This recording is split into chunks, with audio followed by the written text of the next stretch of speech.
Bienvenue sur un nouvel épisode du Retour au réel, le podcast de ceux qui ne veulent pas seulement critiquer, mais aussi créer. Je souhaite la bienvenue à tous ceux qui nous écoutent pour la première fois, je remercie tous ceux qui m'écoutent depuis plus longtemps, et je vous remercie encore une fois de m'envoyer vos messages, de me faire part de vos suggestions. Aujourd'hui, le thème de cette émission sera « Pourquoi j'ai décidé de quitter Paris ?» Et j'enregistre cette émission avec un invité tout particulier, parce que c'est un ami de longue date et qui fait partie, entre guillemets, de mes voisins, Arnaud d'Anjou. Bonjour Arnaud. Oui, bonjour Victor. Alors, on va commencer un petit peu par une présentation. Pourquoi cette émission ? Pourquoi est-ce que, d'une certaine manière, voilà, ce thème nous est apparu intéressant ?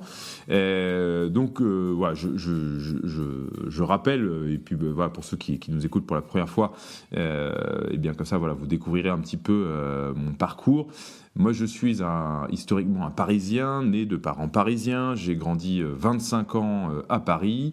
J'ai fait une grande partie de ma scolarité, l'école maternelle, l'école primaire, début du collège à Paris. Puis après, je suis parti un petit peu en internat, mais j'ai fait mes études à Paris, à la Sorbonne, une petite partie de mes études au séminaire en Allemagne. Et je suis revenu donc étudier à Paris. Et donc, suite à voilà, quand j'avais 23, 24 ans, pour moi c'était hors de question d'imaginer vivre en dehors de Paris. Paris c'était la ville où il y avait tout, la ville où il faisait bon vivre, la plus belle ville de France et donc la plus belle ville du monde évidemment. Mais j'ai commencé un petit peu à voir la ville et la vie de manière différente quand j'ai commencé à être marié et à avoir une vie professionnelle. Et donc c'est à ce moment-là que la question de quitter Paris s'est posée pour moi.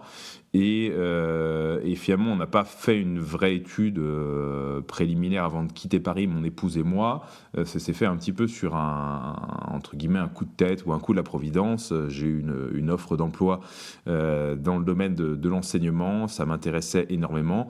Et donc, du coup, j'ai quitté Paris pour la ville de Sées, dans le Nord, en Normandie, une ville de 4500 habitants. C'était pas du tout nos projets. Si on quittait Paris, on imaginait quitter Paris pour Bordeaux, Lyon ou Marseille éventuellement. Mais pas du tout, voilà, pour une si petite ville. Et puis, voilà, en Normandie, là où il pleut, où il fait froid, etc., etc. Et maintenant, ça fait 8 ans. Et je n'ai aucun regret. Et donc Arnaud m'a rejoint. Et du coup, Arnaud, je te laisse un petit peu expliquer, toi, quel est un peu ton parcours, ton lien avec Paris et comment tu as atterri à Sées. Bien, un parcours assez semblable au tien finalement, puisque donc j'ai 3 ou 4 ans de moins que toi, mais donc pareil, j'ai vécu 22-23 ans à Paris, né à Paris, grandi à Paris, élevé à Paris. Et voilà, j'étais un enfant de la ville et je ne me voyais pas spécialement quitter Paris, même si voilà, en pensant à ma vie future, quand j'aurai un travail, des enfants, etc., quand j'étais jeune, je me voyais plutôt effectivement dans une maison de campagne.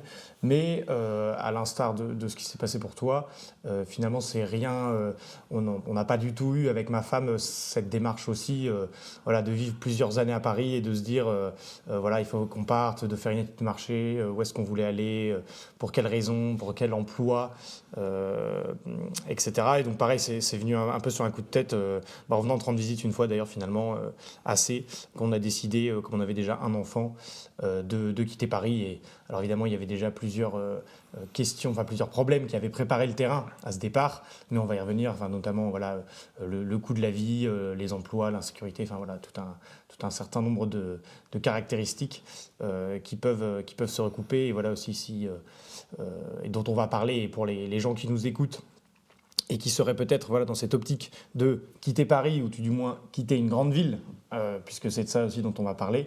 Donc voilà, je pense qu'on pourra peut-être répondre à certaines interrogations. Alors, on peut commencer déjà par une première partie de l'émission qui sera pourquoi quitter Paris ? Les raisons, en quelque sorte, de fuir Paris. On va essayer d'être assez objectif dans cette émission. Le but, c'est pas de faire un truc, de vendre, entre guillemets, notre mode de vie comme étant un mode de vie parfait, unique, etc. On va essayer de casser peut-être des mythes. Le but, encore une fois, ce serait d'une certaine manière, je pense, dangereux pour ceux qui nous écoutent, que vous disiez que finalement en allant à Paris, qu'en quittant Paris, vous allez avoir la vie parfaite, la vie idéale, la vie de rêve. Donc clairement non, on va essayer d'être juste et le plus objectif possible. Alors déjà, premier élément, quitter Paris, je pense que Arnaud, tu es d'accord avec moi, c'est le coût de la vie. Le coût de la vie joue pour beaucoup, évidemment. Il est quasiment aujourd'hui, il est très, très dur d'acheter, déjà, de devenir propriétaire à Paris. Moi, je l'ai vécu quand j'ai quitté mes parents, je l'ai vécu évidemment qu'en location à Paris, pour des prix qui étaient évidemment déjà exorbitants. Et voilà, pour des salaires de junior qui a fait une école de commerce ou des choses comme ça, qui sortent d'études, même ces loyers-là sont déjà très durs à assumer. Et puis ensuite, il y a le coût, il y a le coût de la vie, se loger, se nourrir. Le coût de la vie sociale, effectivement, sortir dans un bar, tout de suite, ça coûte plusieurs dizaines d'euros. N'importe quel restaurant, brasserie. Et puis voilà, Paris, en plus du coût de ces choses qui augmentent, ne produit aussi plus les mêmes choses en échange, c'est-à-dire les vieux bistrots parisiens très sympathiques et très, très traditionnels sont de moins en moins de bonne qualité ou rachetés par des plus grosses entreprises et voilà, il y a aussi une partie du charme de Paris qui part alors que le prix reste le même, voire augmente.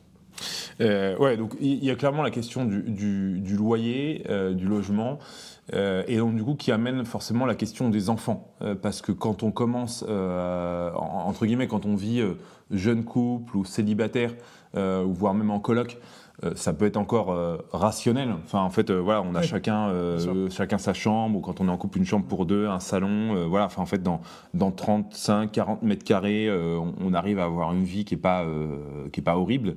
Mais dès qu'il commence à y avoir un bébé, et quand en plus cet enfant commence à marcher, et puis si jamais il y en a un deuxième, en fait, on étouffe. On est dans des tout petits espaces, avec parfois beaucoup d'escaliers à monter, à descendre, un peu un inconfort. Alors sur les enfants, il y a aussi le fait que Paris est quand même de moins en moins une ville faite pour les familles, et encore moins les familles nombreuses. Alors à Paris, certes, il y a des parcs, il y a des crèches. Alors des crèches, c'est aussi... il y a des places qui sont assez dures à avoir dans certaines crèches. Il y a des parcs, oui, mais qui ne sont pas toujours bien famés non plus. Et puis, il y a une circulation qui fait aussi que, par exemple, quand l'enfant va apprendre à marcher ou à se déplacer, etc., ça rajoute du stress l'environnement rajoute du stress à l'éducation. Voilà, et du coup, en fait, ça va avec dans l'éducation des enfants, c'est qu'en fait, souvent, à Paris, quand on est en couple, en fait, finalement, il faut 2 salaires pour payer un loyer. Donc du coup, ça veut dire que ni le papa ni la maman, finalement, ne vont pouvoir alléguer un temps finalement vraiment réservé à l'éducation des enfants, et en particulier aux enfants en bas âge. Donc du coup, en fait, finalement, on passe son temps au boulot, du coup, on dépense encore plus d'argent en garde d'enfants, et en fait, on ne voit pas nos enfants, on ne les éduque pas, ou peu. Et voilà, donc ça pose un certain nombre de questions. Il y a aussi le stress. Oui, le stress, absolument. Alors voilà, ça dépend aussi d'où on habite dans Paris, d'où se situe son emploi, si on a des enfants ou pas. Mais il y a tout un mode de vie, notamment avec les transports en commun, puisque donc Paris, évidemment, c'est la même chose. C'est soit on marche, soit on prend les transports en commun, soit on a une voiture. Si on a une voiture, évidemment, il y a le stress et le coût de la place de parking, de trouver où se garer. C'est une perte de temps. Les embouteillages. Et pour les transports en commun, ça fonctionne globalement assez bien à Paris, mais il y a toujours aussi des retards, des problèmes, un coût de plus à supporter, sans compter que c'est pas très agréable prendre le métro ou le RER. Donc ce stress, notamment au niveau des temps de déplacement, etc. Alors quand on est parisien depuis sa naissance, on se trouve un peu comme un poisson dans l'eau dans cette espèce de grande ville, et donc on n'y fait pas forcément attention, etc. Maintenant, ça fait 5 ans que j'habite plus à Paris, et je veux dire, je me rends très bien compte de finalement cette espèce d'aberration qu'il y avait à supporter toutes ces choses. Et alors, je voudrais pas paraître comme quelqu'un qui a été traumatisé par Paris, etc. J'ai plaisir à y retourner de temps en temps, etc. Mais pour rien au monde, je ne réhabiterai, je ne réemménagerai à Paris après avoir connu la différence avec la vie à la campagne. Et je rebondis carrément sur ce que tu dis, Arnaud. Moi, je m'étais fait la réflexion il y a encore 1 ou 2 ans où j'emmenais, j'étais avec mon fils qui à l'époque devait avoir 6-7 ans à Paris, qu'en fait je me sentais vraiment dans une forme d'inconfort permanent tant que j'étais pas arrivé finalement au lieu où on devait loger. C'est-à-dire chez ma mère, tout simplement. Voilà, en fait, c'était avec un enfant de 6-7 ans avec soi. Finalement, tout devenait voilà, un peu hostile, en quelque sorte, comme milieu de vie, par rapport à ce que je me suis habitué, finalement, maintenant, à connaître dans ma vie quotidienne assez à la campagne. Et puis, il y a aussi le phénomène de la vie sociale, où on se dit finalement à Paris, bon alors il y a ceux qui ont la chance d'avoir un certain nombre d'amis, enfin ça dépend un peu de chacun, ou parfois d'avoir des groupes dans lesquels s'investir, que ce soit associatifs, paroissiaux, etc. Mais moi j'ai quand même le sentiment que c'est finalement en réalité quelque chose de plus en plus pauvre à Paris, parce que beaucoup quittent Paris. Et en plus, même si à Paris, il existe effectivement une offre associative, culturelle, assez importante, moi, par exemple, sur les paroisses parisiennes, je me souviens que j'ai jamais réussi finalement à avoir une vie paroissiale fixe. J'ai toujours été un peu un dimanche là, un dimanche ailleurs, etc. Et surtout, voilà, du mal finalement à m'accrocher dans une structure qui... dans laquelle on se sent membre d'une communauté pour la simple raison qu'en fait finalement on papillonne beaucoup, on a le choix un peu d'aller un peu partout et rien nous retient du fait de ce choix maximal. Je sais pas toi Arnaud comment tu as effectivement oui, la question de ce choix, voilà, tu parlais de la vie associative, que ce soit les clubs de sport, les associations artistiques, des bars associatifs, tout ça, donc évidemment toutes ces associations coûte aussi plus cher évidemment qu'en campagne, l'offre y est beaucoup plus étendue, et comme tu disais, le fait de pouvoir aller dans plein de choses ne nous oblige pas finalement, ne nous contraint pas à une fidélité ou à rester quelque part, et même si voilà, nous restions membres d'une association à long terme, Paris étant une ville notamment étudiante, etc., il y a aussi beaucoup de roulements dans ces petites communautés qu'on peut avoir en ville. Et donc, c'est encore quelque chose à apporter au crédit de cette, de ce mouvement perpétuel et de ce fait. Alors, on ne parle pas que de Paris, évidemment, on parle aussi des grandes villes, mais tout ça ne permet pas l'enracinement qui, je crois, est un peu l'objectif de nos vies en ce moment, en cette époque. Et de ton podcast, puisqu'il s'appelle Retour au réel. Et finalement, c'est un peu de ça dont on parle. Exactement. Alors, il y a aussi la dimension de la sécurité. Moi, j'avoue, j'étais à Paris cette semaine pour des raisons professionnelles et j'ai sillonné pas mal la France cette semaine, la semaine dernière, parce que je suis allé à Nantes, au Mans, à Avignon, et j'ai trouvé que Paris, en contraste justement à ces petites villes à ces villes de province, était, quand on est entre guillemets dans les quartiers centraux de Paris, on ne sent pas vraiment un poids d'insécurité. Alors moi j'avoue que clairement quand je suis à Paris, je prends le moins possible, voire pas du tout les transports en commun. Je connais bien en tout cas les quartiers du centre de Paris, donc je fais tout à pied. Donc voilà, clairement, et puis bon, en fait je sors pas non plus très tard le soir, donc voilà, j'ai pas été confronté à l'insécurité. Quand j'ai été parisien, je l'ai été un peu plus de fait, voilà, parfois dans les bars étudiants où souvent à une certaine heure, ça commence à devenir parfois, on fait des mauvaises rencontres. Voilà. Alors après, quand on a un garçon, c'est différent aussi quand on a une fille.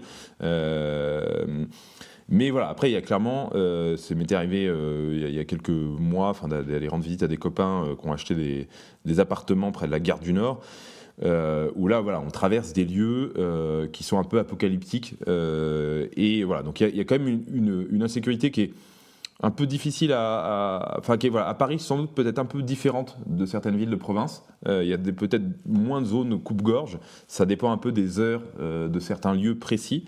Mais néanmoins, voilà, une potentielle insécurité qui fait partie du quotidien plus quand même qu'à la campagne. Voilà. Ah oui, absolument. Bon, après, voilà, on sait de quoi on parle quand on parle d'insécurité. Il n'y a qu'à regarder les chiffres de l'INSEE. Même si ça grimpe, évidemment, toutes les agressions, etc., grimpent dans toute la France, c'est toujours beaucoup plus concentré dans les aires urbaines. Alors évidemment, il y a des différences suivant les quartiers Paris, que ce soit des quartiers centraux, des quartiers calmes, des quartiers étudiants, que ce soit plus en banlieue, etc. Mais globalement, effectivement, l'insécurité dans les grandes villes, pour moi, est un problème, et en tout cas quelque chose qui devrait pousser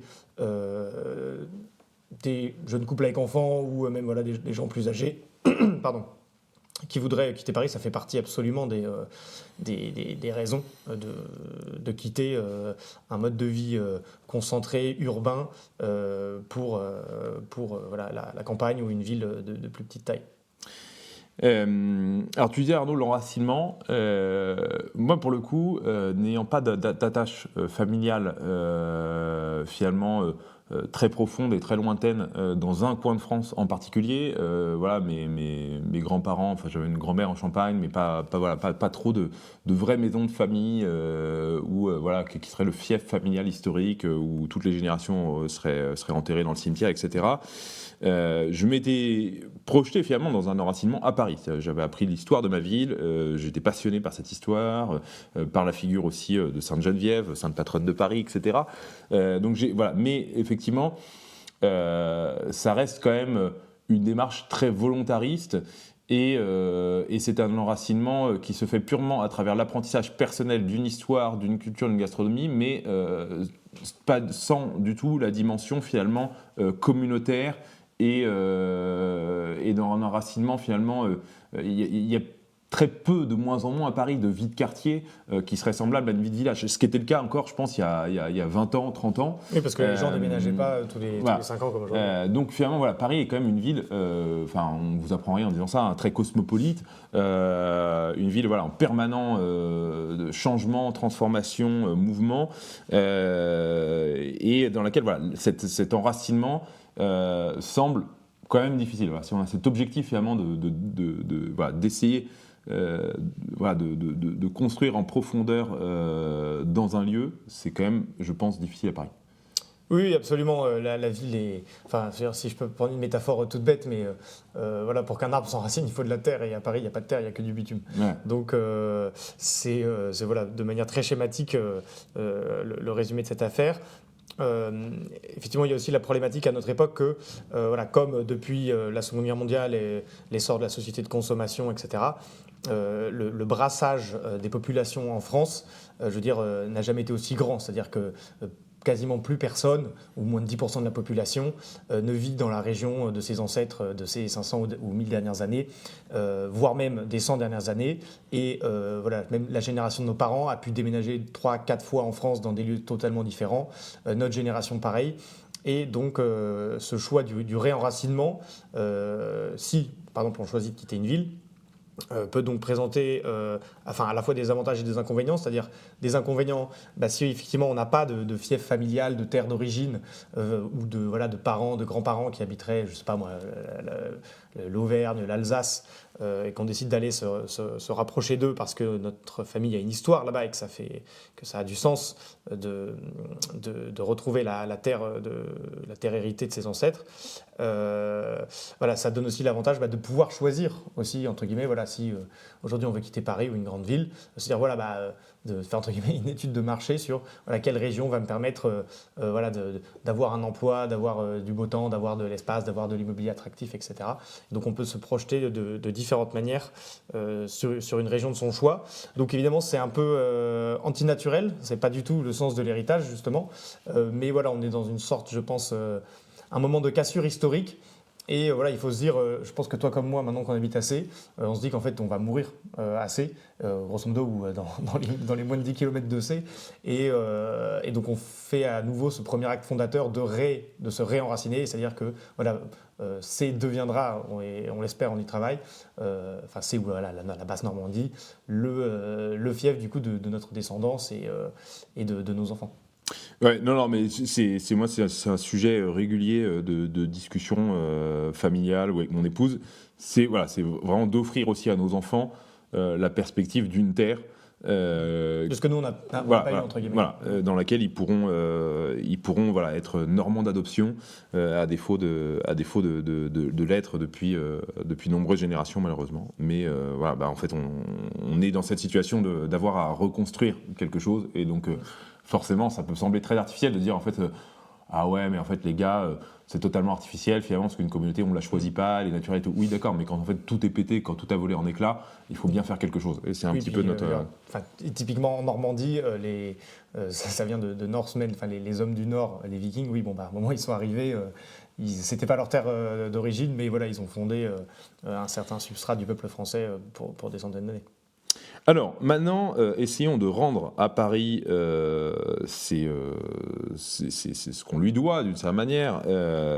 Pourquoi rester à Paris ? Moi, je pense déjà parce que c'est une belle ville, évidemment, c'est magnifique, Paris, quand on s'y balade, il y a tellement de belles avenues, de beaux immeubles, une architecture splendide, quelque chose de finalement d'assez harmonieux, de bien fait. Enfin voilà, c'est quand même voilà, pour moi peut-être en combat un peu avec Rome, voilà, une plus belle ville du monde.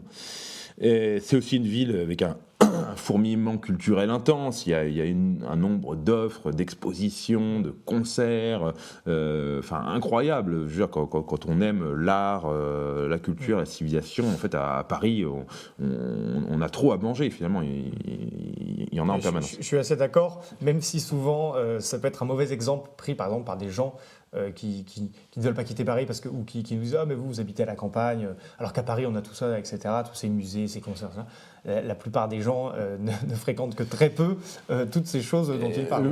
Mais clairement, un vrai Parisien n'a jamais monté la Tour Eiffel ou n'est jamais allé au musée d'Orsay ou au musée des Invalides. Non, mais moi, pour le coup, qui était vraiment un amoureux des musées et des visites à Paris, quand j'ai commencé à travailler et à être marié, en fait, j'avais plus le temps, ou entre guillemets, quand je l'avais le week-end, j'en avais plus la volonté parce que j'étais lessivé finalement par les trajets et la semaine de fou en déplacement professionnel, en stress, etc.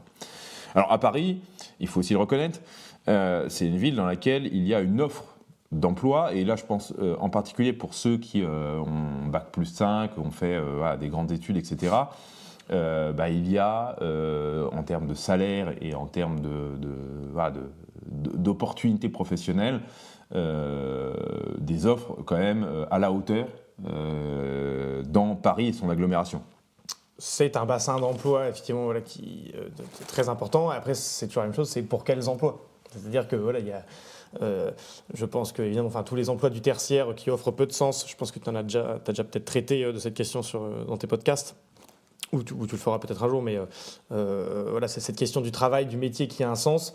Alors oui, à Paris, il y a plein de choses, mais il y a peut-être moins de métiers qui ont du sens qu'à la campagne ou que dans des provinces un peu plus éloignées des grandes villes.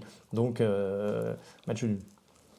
Alors, ensuite, il y a la question, effectivement, Paris est d'une certaine manière une ville, quand on est célibataire, le fait de quitter Paris semble, entre guillemets, être se vouer au célibat pour toute sa vie, parce qu'on dit finalement je ne retrouverai pas de femme en dehors de Paris. Alors c'est vrai et faux. C'est sûr qu'effectivement, dans une zone moins densément peuplée, etc., potentiellement, on va se dire il y a moins de rencontres. Mais aussi, moi je vois, parce que j'ai beaucoup d'amis célibataires à Paris, finalement, ils fréquentent des gens de leurs âges, donc soit que des célibataires de leurs âges, ou soit finalement peu de rencontres justement où ils fréquentent éventuellement des couples mariés, des gens plus âgés qu'eux. Mais à un moment donné, il faut aussi, je ne sais pas si on rencontre forcément beaucoup plus potentiellement de personnes qui correspondent au modèle familial vers lequel on se projette dans Paris après un certain âge, quoi. Non, c'est sûr. Après, moi, quand j'ai quitté Paris, j'étais jeune, marié, j'en avais 23 ans. Et quand j'en discutais du coup, avec mes amis qui étaient restés, certains de mes amis qui étaient restés parisiens de temps en temps, parfois on discutait de la question de quitter Paris et je leur disais, attendez, moi je n'aurais jamais quitté Paris si je n'avais pas déjà été marié. ou si j'ai pas déjà eu de femme, parce que, surtout, ça dépend où on va, mais par exemple, voilà, moi je suis venu dans une petite ville de Normandie de 4500 habitants. Je veux dire, bon, à part Cindy, la fille du pompier, il y a pas, je pouvais pas espérer, en tant que célibataire, venir ici et trouver une femme, entre guillemets. Donc voilà, après, c'est des questions que chacun doit se poser. Et puis, il y a plein d'âges pour quitter Paris. Il y a plein de questions à se poser, effectivement. Et puis de voir aussi si on est un Parisien déjà de pure souche ou si on est juste à Paris le temps de ses études. Voilà, bon, c'est un peu à chacun de. Non, mais ça poserait vraiment, en fait, mais c'est pas le sujet de notre émission, mais ça poserait la question aussi, voilà, quand on parle du célibat, des lieux de rencontre et enfin voilà, de se dire en fait finalement à un moment donné, si on est célibataire, il faut essayer de trouver voilà, les lieux dans lesquels potentiellement on peut rencontrer des personnes qui partagent un petit peu nos idéaux, voilà, le modèle qu'on souhaite, vers lequel on souhaite aller. Alors, effectivement, quand on est à Paris, je pense que peut-être le plus gros frein pour quitter Paris, c'est la peur, en réalité.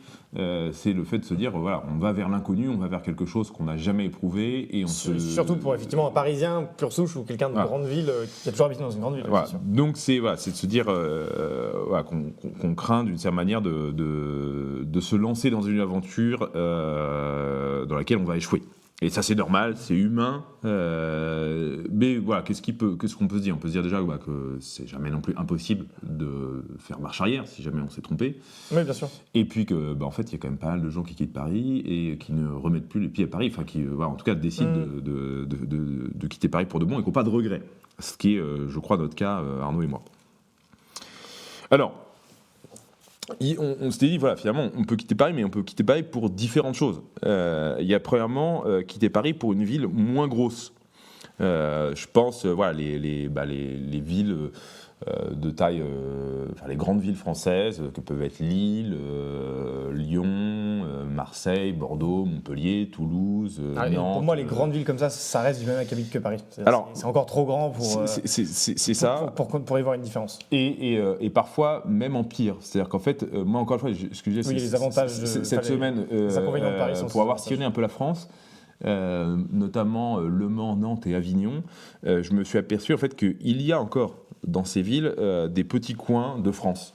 Magnifiques, agréables, des rues piétonnes avec des jolies terrasses, des beaux cafés, des endroits sympathiques.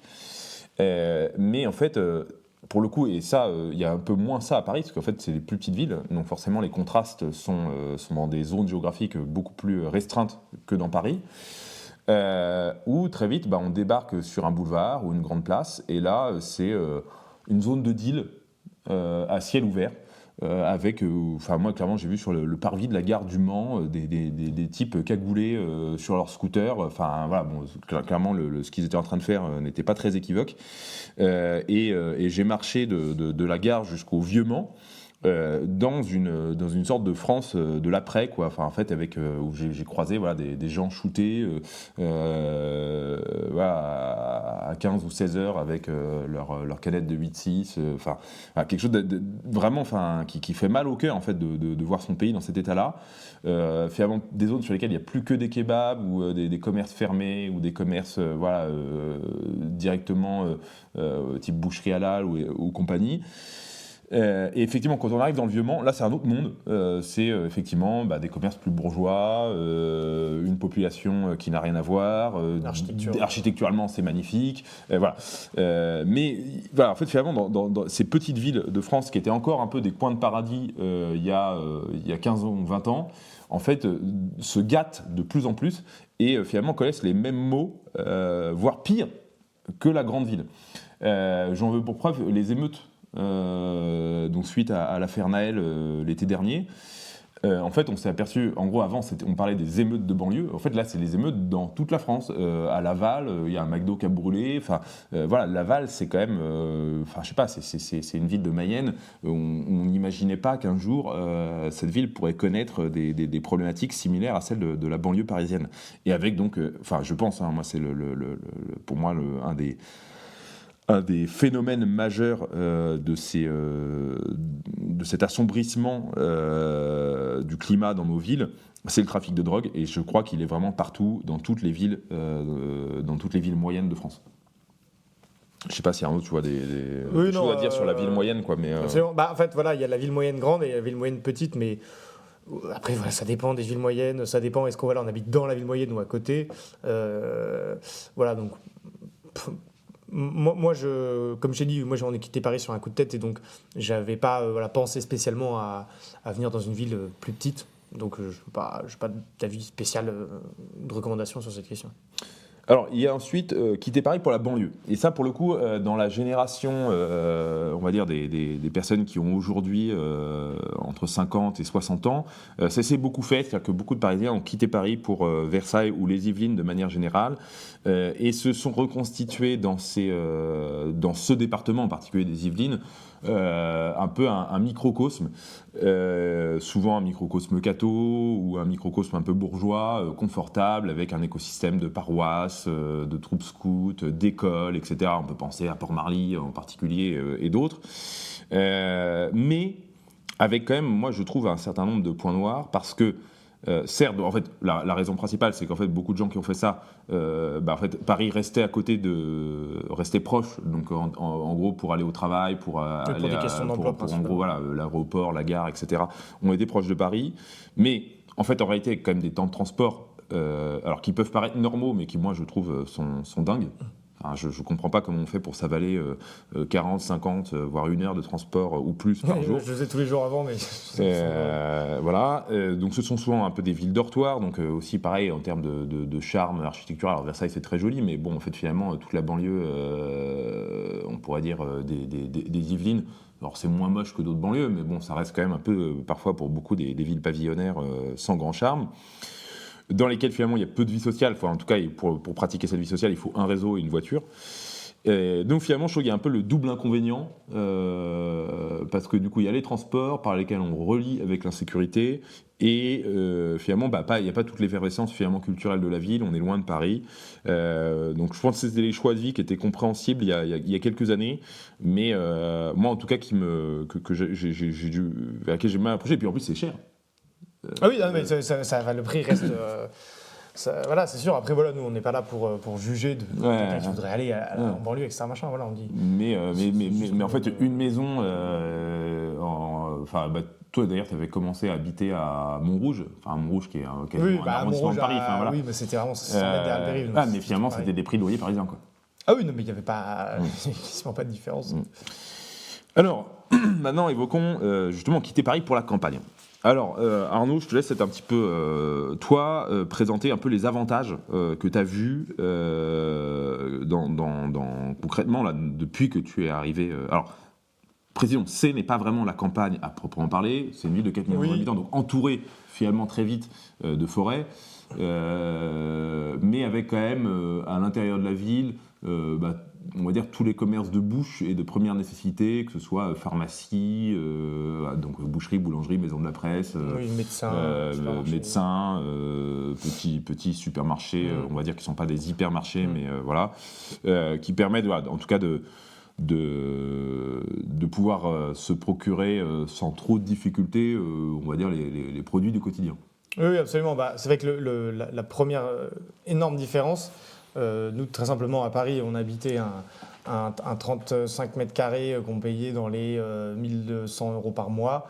Voilà, on arrivait assez, donc évidemment, ça n'a rien à voir, mais assez, voilà, on payait 600 €, une maison de 110 mètres carrés avec un étage, avec un jardin de plus de 100 mètres carrés, avec un garage de 30 mètres carrés. Donc évidemment, tout ça, ça n'a absolument rien à voir. Dans les avantages, effectivement, qu'on peut voir, déjà, il y a une vie... je vais dire, plus verte. Enfin, tout simplement, on voit plus d'arbres. Je parle de vrais arbres. Et donc, contrairement à Paris. Et donc, voilà, forcément, déjà, il y a juste le fait que ce soit reposant pour les yeux. Alors, évidemment, si vous avez des enfants, des jeunes enfants éduqués, c'est tout bénef pour eux. Donc, il y a un cadre de vie qui offre quand même, qui est plus sain, qui offre moins de stress, évidemment, beaucoup moins de circulation, moins de bruit, moins de pollution. Les maisons ou les types de maisons qu'on peut louer ou acheter à la campagne offrent aussi évidemment du coup de l'espace pour un jardin, donc pour ceux qui veulent faire des potagers, faire des activités de plein air. Je veux dire, il y a tout un mode de vie à réapprendre à la campagne. Et alors évidemment, je précise aussi que alors je ne sais pas quelle est la proportion des des gens en France qui habitent dans une aire urbaine ou dans une aire rurale, mais habiter dans une aire rurale comme donc habiter dans une petite ville de 4000 habitants, c'est pas non plus avoir un mode de vie rural. C'est-à-dire qu'il y a plein de gens qui finalement habitent dans des petites villes entre 500 et 50 000 habitants, qui ont des jardins, qui ont un accès à la nature, etc. C'est pas pour autant qu'ils ont un mode de vie rural, dans le sens un mode de vie comme l'avaient nos grands-parents, nos arrière-grands-parents. C'est pas du tout la vie à la ferme. Il y a des gens pour qui la différence entre vivre à la campagne et vivre en ville, c'est juste que faut prendre sa voiture pour aller au supermarché et on a un peu plus de place. Mais en gros, le mode de vie est le même. Donc ça peut, c'est pas forcément non plus l'image d'Épinal de la vie à la ferme. Ce qui peut avoir un côté décevant d'ailleurs à certains égards, mais ce qui peut être rassurant aussi pour ceux qui ne se projettent pas du tout dans une vie rurale, au moins dans un premier temps. C'est que oui, en fait, en réalité, les gens, grosso modo, ont tous, vivent malheureusement, à certains égards, avec la télévision, ont tous Internet, en gros, et commandent ce qu'ils ne trouvent pas dans leur supermarché ou dans leur centre-ville sur Internet. Après, donc il y a quand même cette question du coût, évidemment, parce que le coût de la vie. Alors, évidemment, si on s'éloigne, le schéma classique, c'est on s'éloigne d'une grande ville, donc on tombe dans un bassin, en gros, où il y a un bassin économique moins fourni, donc soit il y a moins d'emplois, soit les mêmes emplois qu'on faisait avant est moins bien rémunérés. Alors évidemment, il faut le mettre en relation avec le coût de la vie qui baisse, c'est-à-dire une grande, le logement et grosso modo même, la nourriture et toutes les activités annexes, je dis n'importe quoi, mais le club de foot, n'importe quoi, tout ça coûte aussi beaucoup moins cher. Donc voilà, c'est une sorte de proportionnalité à garder. Voilà, alors, et puis du coup, pour rebondir là-dessus, donc il y a effectivement l'acquisition de la propriété où franchement, en fait, en réalité, on peut. Alors, tout va dépendre de l'état des maisons et puis après de ce qu'on sait faire, est-ce qu'on sait faire les travaux, est-ce qu'on a envie de se projeter les maisons avec des travaux à faire et tout, mais en gros, il y a quand même des biens, alors ça dépend des zones, mais qui peuvent être autour de 100 000 euros, alors, qui sans doute nécessitent des travaux, etc. Mais on peut devenir propriétaire vraiment pour des prix assez... qui n'ont aucune commune mesure avec les prix de la ville. Ensuite, il y a, donc, pour rebondir sur le coût de la vie, moi je me souviens quand j'étais en ville, souvent je faisais mes courses au jour le jour, parce que une fois de temps en temps, on allait dîner dans un restaurant, un truc, etc. En fait, on dépensait beaucoup trop d'argent pour finalement mal cuisiner, mal s'organiser, etc. C'est vrai que quand on doit parfois faire ses courses en voiture, ou par exemple il y a un marché, mais le marché il est que le samedi matin, donc finalement on anticipe beaucoup. Alors là, ça demande effectivement une logistique et puis une vraie volonté finalement de refondre totalement sa manière de cuisiner, de vivre, etc. Après, ça c'est aussi parce que, en tout cas pour nous, le fait de quitter Paris se superposait au fait d'avoir les premiers enfants. Et donc, il y a à la fois le changement d'organisation, de passer de célibataire ou jeune marié à famille, de 1, 2 ou 3 enfants, et le changement d'aller à la campagne. Donc c'est un double changement qui... Voilà. Mais du coup, c'est vrai qu'en fait, en réalité, quand on vit à la campagne et qu'on fait ses courses, par exemple, en grande partie au marché, ou en trouvant aussi un certain nombre de bons plans, entre guillemets, en fournisseurs locaux, que ce soit pour la viande, les œufs et le vin, d'autres produits. Déjà, donc en fait, on va dépenser beaucoup moins en termes d'achat de nourriture, mais pour des produits 1000 fois mieux. En fait, alors, ça nécessite de réapprendre à cuisiner, etc. Mais vraiment, en fait, c'est un autre mode de vie. Moi, que j'ai pas du tout connu en ville. Et donc finalement, on se fournit avec des circuits hors grande distribution. Il y a une partie, effectivement, on peut pas faire totalement sans la grande distribution. Mais pour trouver des produits plus rares, plus intéressants, moins chers. Tu disais aussi, Arnaud, qu'il y a des activités aussi plus saines.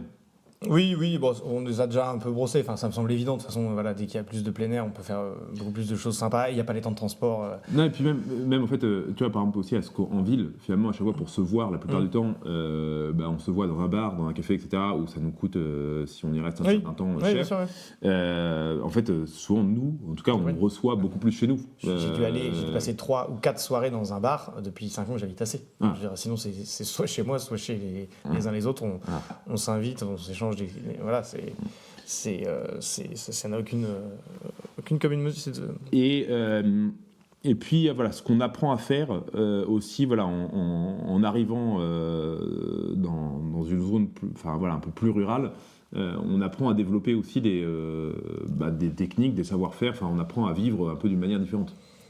Oui, c'est sûr que par exemple, moi par exemple le jeune Parisien que j'étais, je veux dire, on n'avait jamais grosso modo planté un clou ou utilisé une perceuse, parce que de toute façon à Paris on habite, quand on est jeune à Paris on habite en location, donc on fait pas de trous dans les murs, on fait pas de travaux, donc voilà, typiquement l'achat d'une maison s'accompagne souvent de travaux, donc on va apprendre plein de choses, l'acquisition d'un jardin, d'un bout de terre, ça va de pair avec apprendre des techniques pour faire pousser des légumes tout simplement, même il peut y avoir plus de proximité avec des animaux, avec plein de choses.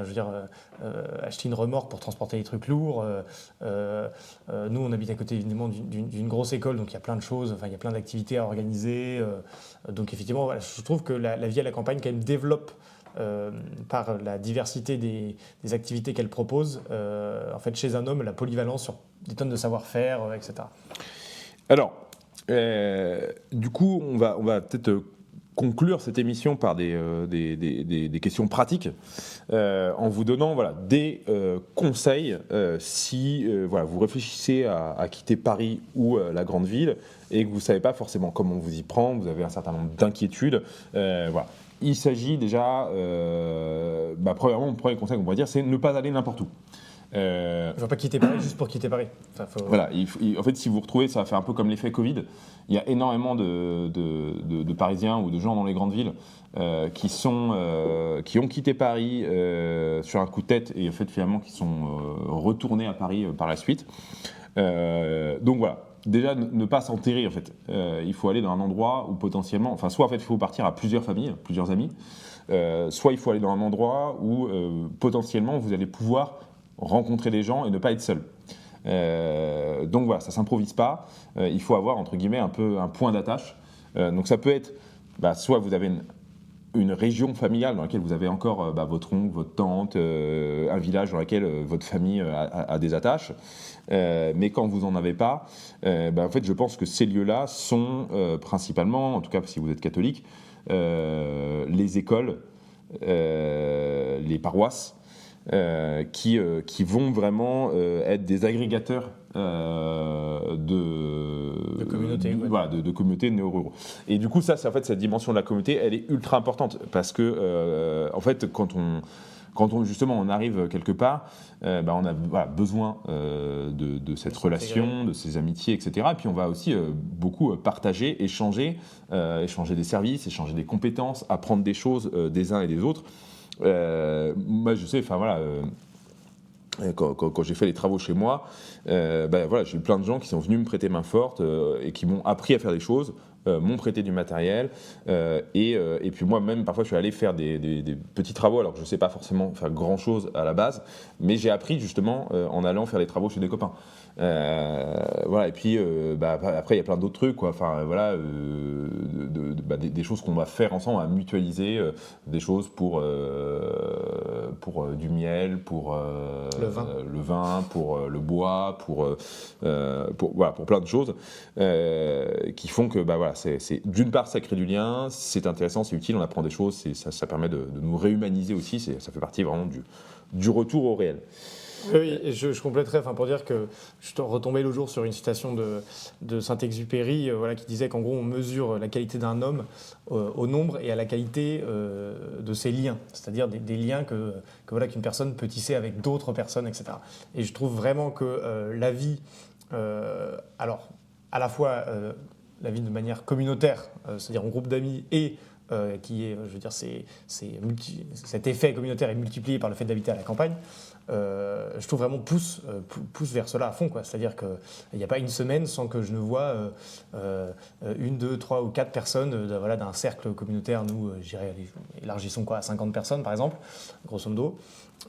Pour plein de questions. Tiens, que je te file un plan de sarriette. Tiens, que je t'aide à poser une terrasse cette semaine. Tiens, tu vas m'aider à remplir un document administratif pour des travaux.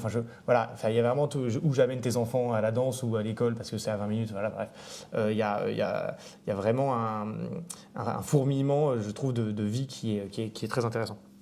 Alors, autre question un peu importante, donc voilà, c'est oui, très bien, quitter Paris, quitter la ville, mais qu'est-ce que je vais faire comme boulot? Et ça, j'avoue que c'est pas une question si facile. Alors nous, par exemple, dans notre entourage assez, nous, Arnaud et moi, on a travaillé aussi dans l'enseignement, donc en fait dans les écoles locales.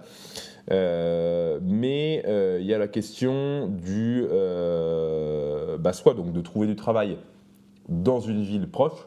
Nous, par exemple, dans nos amis, on a des gens qui travaillent à Caen, qui est à 50 minutes, au Mans, qui est aussi à 50 minutes. Par exemple, quand on habite finalement, on est à 1h40 de Paris en train. Voilà, c'est sûr que si c'est pour y aller tous les jours, c'est un peu compliqué, mais si c'est pour y aller une fois par semaine, c'est relativement facile. Il y a la question du télétravail. Je ne suis pas forcément un aficionados de ça, mais de fait, ça reste une réalité. Et voilà. En fait, on a pas mal d'amis d'ailleurs qui font 2-3 jours de télétravail et qui le reste du temps sont dans une grande ville.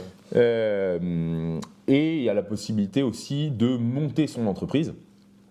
Alors ça demande effectivement des compétences et on part pas comme ça en disant tiens je vais monter mon entreprise en arrivant, ça va forcément marcher, ça demande voilà. Nous c'est vrai qu'on est dans des régions où les métiers, les secteurs effectivement qui sont les plus propices à la création d'emplois, c'est le bâtiment. C'est le médico-social parce que y a beaucoup de vieilles personnes tout simplement, donc il y a des EHPAD. Voilà, le fameux vin normand, vous connaissez tous. Le domaine équestre. Non mais pardon, oui, le cheval. Voilà, mais effectivement, il y a beaucoup de secteurs qui sont sinistrés, parce que c'est vrai qu'effectivement, on est dans ce que Christophe Guilluy appelle la France périphérique, donc avec beaucoup de secteurs effectivement dans l'industrie, etc., qui sont assez morts. Mais je pense, typiquement, dans une perspective un petit peu de réenracinement pour les générations futures, de l'importance de créer, en fait, de recréer les conditions de possibilité d'un travail sur place pour aussi nos enfants. Absolument. Alors voilà, c'est des chantiers qui, à mon avis, se font sur les 10, 20, 30 ans à venir. Mais voilà, je pense qu'il va falloir, il faut qu'on soit capable de recréer des activités économiques localisées sur le territoire sur lequel on est, parce que c'est beaucoup plus cohérent effectivement que le télétravail ou le travail à 1 heure de son domicile, même si en attendant, entre guillemets, ça reste des possibilités qui ne sont pas totalement dénuées de sens sur un relativement court terme. Oui, puis pour compléter sur la question du travail que tu as abordée, c'est vrai qu'on voit bien que de toute façon, on vit dans un pays qui connaît de multiples crises à tous les égards, à plusieurs niveaux. Et en fait, cette question de la perte de sens dans le travail et de la perte de sens et des inconvénients à habiter dans une grande ville se superposent et qu'en fait, il y a plein de gens qui, à un moment, se sentent mal. En gros, le schéma classique, c'est le gars qui se sent mal dans le tertiaire, dans une grande ville, et en gros qui rêve de changer de métier et de se mettre à la verte. Et donc effectivement, je pense que c'est une lame de fond qui va continuer de croître dans les prochaines années, et les prochaines décennies même. On a connu au XXe siècle, au début du XXe siècle, notamment l'exode rural. C'est-à-dire tous les gens qui partaient de la campagne pour travailler dans les usines, qui fleurissaient, qui poussaient comme des champignons dans les aires urbaines grâce à la révolution industrielle. Et bien, je pense qu'on va connaître l'effet inverse au XXIe siècle, c'est-à-dire de plus en plus de gens qui vont vouloir quitter ces aires urbaines, retrouver une vie et des métiers qui ont du sens. Comme si à l'échelle de l'humanité, ce dernier siècle, ces derniers 70-80 ans, ce qui est un peu le temps d'une vie humaine, comme si on se rendait compte d'une certaine erreur qu'on avait pu faire, etc. Donc tout ça évidemment va être couplé à d'autres problèmes, etc. Mais je pense que c'est une lame de fond qu'on va observer dans les prochaines années. Et donc, il y aura de plus en plus de personnes vont se poser cette question. Alors, autre conseil un petit peu pour quand on arrive entre guillemets à la campagne. Quand on arrive en ville. Surtout de ne pas être un connard de Parisien de ne pas péter plomb son cul et de croire finalement qu'on est supérieur de par son éducation ou sa connaissance de la vie que les gens qui habitent sur place. Il n'y a rien de plus détestable que ce type de comportement et rien qui vous finalement va le plus vous jouer de mauvais tours par la suite parce que les gens en fait sans rentrer dans le cliché absolu, mais les gens n'ont pas besoin de vous ici. Les gens n'ont pas besoin de vous. Et puis il peut y avoir une forme de scepticisme aussi à l'égard du gars qui arrive de la ville, qui va nous apporter tout un certain nombre de problèmes et de nuisances. Donc quand vous arrivez, soyez polis, humbles, écoutez les gens, comprenez-les, et ils ont plein de choses à vous apprendre. Et parfois c'est déroutant, mais ne soyez pas hautain, parce que vous allez très vite vous rendre détestable et infréquentable.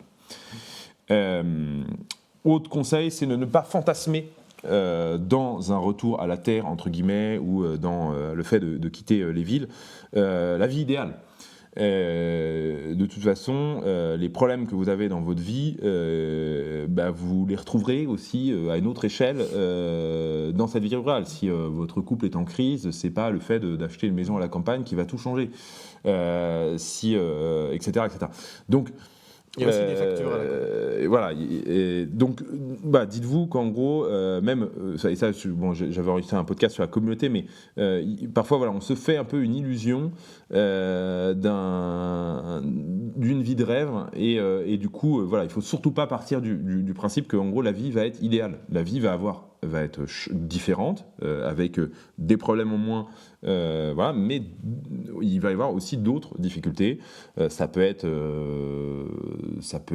parfois peut-être le sentiment d'être dans une zone où, je sais pas, si vous étiez très urbain, votre rapport effectivement à l'effervescence culturelle sera moins important. Il y aura peut-être des petites choses qui vous manqueront de temps en temps. Moi perso, c'est pas ce qui me manque le plus, évidemment. Mais par exemple, il y a des déceptions à l'égard de la communauté. En fait, on s'imagine qu'on va arriver dans un monde idéal où tout le monde va vouloir les mêmes choses que soi, et en fait pas du tout. Il peut y avoir parfois des petits couacs, des accrochages, des choses qui vont pas aussi vite qu'on voudrait. Voilà. Donc il faut accepter, se préparer, se mettre à l'idée que quand on va autour d'une paroisse et d'une école, en fait, vous n'êtes pas un client qui en fait achète sa vie parfaite et sa vie en or. En fait, vous êtes un membre d'un groupe qui va pouvoir rendre cette communauté, cette école, plus belle et meilleure. Et donc, c'est à vous, d'une certaine manière, de vous investir pour qu'elle soit la meilleure façon possible, et surtout de s'investir humblement. Vous n'avez pas à dicter ce que vous voulez aux choses. Vous devez apporter votre pierre à l'édifice, ou vous devez créer, entre guillemets, ce qui manque. Mais vous ne pouvez pas être celui qui, en gros, se plaint que tout ne va pas comme il veut, et qu'en plus, les gens sont gonflés parce que vous avez tout quitté pour vous installer ici, et que personne ne s'en rend compte, et que l'école n'est pas comme vous voulez, la paroisse n'est pas comme vous voulez, etc., etc.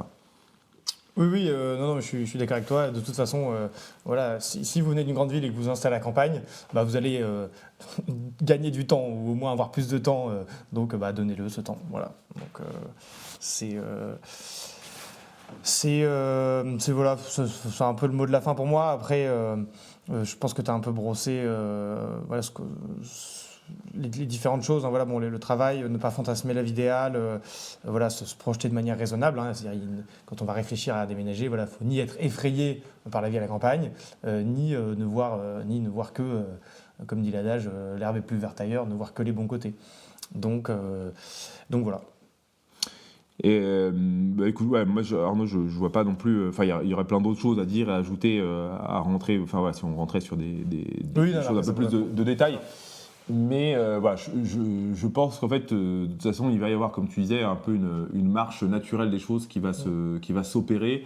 Et je pense que les communautés religieuses ou les écoles sont naturellement un peu, sans besoin de le formaliser d'ailleurs plus que ça, des lieux autour desquels les gens vont principalement se regrouper, parce qu'on y retrouve un peu, peut-être d'une certaine manière, les choses essentielles en fait, de la vie. Oui, trouver un endroit qui va nourrir nos âmes. Et, voilà, tout simplement. Voilà, et écoutez, chers amis, j'espère que nous aurons pu d'une certaine manière contribuer à votre réflexion, répondre à vos questions. Peut-être qu'on vous aura choqué, mais tant mieux d'une certaine manière. Nous vous donnons rendez-vous donc la semaine prochaine pour une nouvelle aventure, un nouveau podcast. Alors, c'est toi qui donne rendez-vous, moi je serai pas là. Peut-être que vous réclamerez tous Arnaud la semaine prochaine, on verra si... Et puis également, n'hésitez surtout pas, encore une fois, comme je vous dis régulièrement, et vous le faites, c'est très bien, c'est génial, à m'envoyer des messages, à me faire part de vos idées, de vos commentaires, de vos réactions. Je suis toujours très heureux de les recevoir et je vous dis donc à la semaine prochaine. Merci Arnaud. Merci Victor.